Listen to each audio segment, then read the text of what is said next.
èdè tiwantiwa ẹ̀kọ́ aṣọ lérè fi ohun tí ó ṣẹlẹ̀ nínú kóòtù lónìí Ati Iyabo Ojo Ati Lizzy Anjorin àti lẹ́yìn tẹ́jẹ́ lọ́ọ̀yà bóun ló ṣe lọ. àrẹ̀rẹ̀ yìí náà. nǹkan tó ṣẹlẹ̀ ní ilé ẹjọ́ lèní ni pé adájọ́ ṣe ìṣe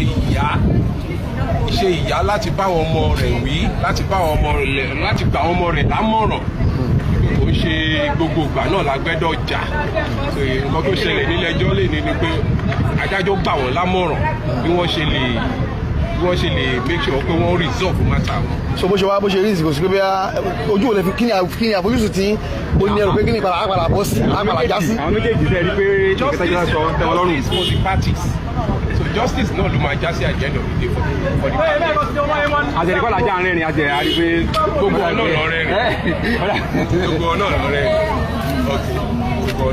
jẹ́ àtòrí pé aláàjì náà ní ọkọ̀ alájà wọn lọ bá Iyabo Ojo. bó ṣe yẹ kó rí yàrá kan tí ilé ẹjọ́ sọ in fact a tún ṣàwàdà pẹ̀lú ẹ̀ gan. nínú ibẹ̀ náà ń bẹ̀. bẹ́ẹ̀ni à ń ṣọ̀tá ara wa. méjèèjì lọ. káwọn akóyin lọ sí wo. àwọn ti ní kàlájì máa fẹ́ wọ̀ bí. kálájà máa méjì lọ.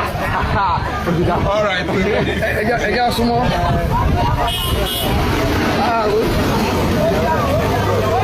òun náà lè rí wọ́n ẹ̀rọ tí ẹwà káàkiri àgbàlá Iyabo Ojo náà lè rí tí ó ń gbé mọ́tò ẹ lọ ohun tí wọ́n sì ń gbìyànjú láti bá wọn sọ́nà ni pé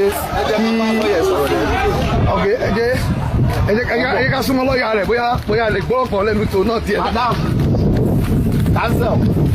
Sorry, can we talk to you? We talk to the cancel to the Lizzy. Can we talk to you? Can we meet you please? Your country wait for us. Why? Okay. We are journalists. We are journalists. I don't think she wants to talk to me. Why are you filming me? Sorry. Ẹ mọ̀ kú wájú. Madam, ọ̀rọ̀ afẹ́fẹ́ yìí náà sọ̀rọ̀ ni.